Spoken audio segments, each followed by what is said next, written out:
मध्य प्रदेश के सीहोर जिले में स्थित प्रसिद्ध देवीधाम सलकनपुर देवीधाम इन दिनों श्रद्धा नहीं बल्कि अव्यवस्था और गंदगी को लेकर चर्चा में है।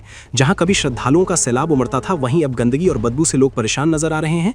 मंदिर परिसर के पास स्थित प्राचीन तालाब, जो कभी आस्था का केंद्र हुआ करता था, आज बदहाल स्थिति में पहुंच चुका है।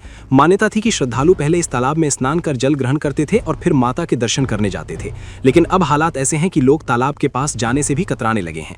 पानी में तैरता कचरा, बदबू और शराब की बोतलें आस्था को ठेस पहुंचा रही हैं। स्थानीय व्यापारियों का आरोप है कि तालाब के सौंदर्यीकरण और विकास के लिए करीब 11 करोड़ रुपए की योजना बनाई गई थी।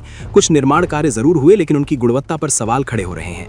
ग्राम पंचायत सरपंच मंजू दायमा ने भी साफ तौर पर भ्रष्टाचार के आरोप लगाए हैं। उनका कहना है कि सफाई और निर्माण कार्यों में भारी अनियमितताएं हुई हैं और जिम्मेदार अधिकारी ध्यान नहीं दे रहे हैं।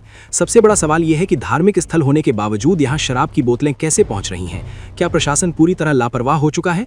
कांग्रेस नेता गोपाल शर्मा ने भी सरकार पर सवाल उठाते हुए कहा कि नवरात्रि जैसे पवित्र समय में भी यहां शराबबंदी का पालन नहीं हो रहा। ये क्षेत्र शिवराज सिंह चौहान का रहा है, जहां उनके कार्यकाल में करोड़ों रुपए के विकास कार्य किए गए थे, लेकिन आज की स्थिति उन दावों पर सवाल खड़े कर रही है।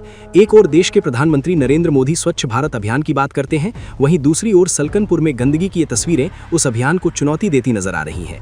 अब सवाल ये है कि क्या प्रशासन और ट्रस्ट समय रहते जागेंगे? क्या ये पवित्र तालाब फिर से अपनी पुरानी पहचान हासिल कर पाएगा? फिलहाल श्रद्धालु कार्रवाई और जवाबदेही की मांग कर रहे हैं।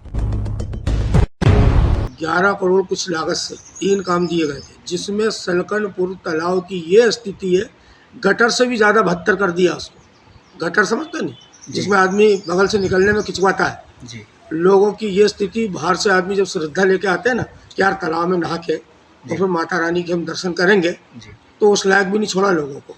बाहर से जो दर्शनार्थी की जो श्रद्धा है ना, उनकी बिल्कुल श्रद्धाओं का खिलवाड़ हो रहा है, मन मर्जी का काम हो रहा है। तालाब इतनी गंदगी है तालाब के अंदर कि आदमी खड़ा नहीं हो सकता, इतनी बदबू आती तालाब में से।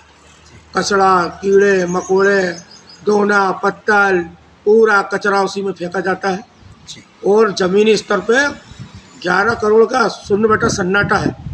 अगर कायदे से जांच हो जाए तो सब पता चल जाएगा, दूध का दूध, पानी का पानी। तो अभी आप वहाँ पे जाकर देखेंगे तो वहाँ इतनी गंदगी फैली हुई है कि आपको वहाँ पे दारू के क्वार्टर तीरते नज़र आएंगे। पानी में इल्लियाँ जीव पड़े हुए हैं। जो यात्री श्रद्धालु जो आते हैं तो ना तो वो नहा पा रहे, ना वहाँ बैठ पा रहे। यात्रियों को वहाँ कोई सुविधा है नहीं, क्योंकि वहाँ इतनी गंदगी फैली है। महिलाएं जो आती हैं उनको शौचालय की कोई भी सुविधा नहीं है।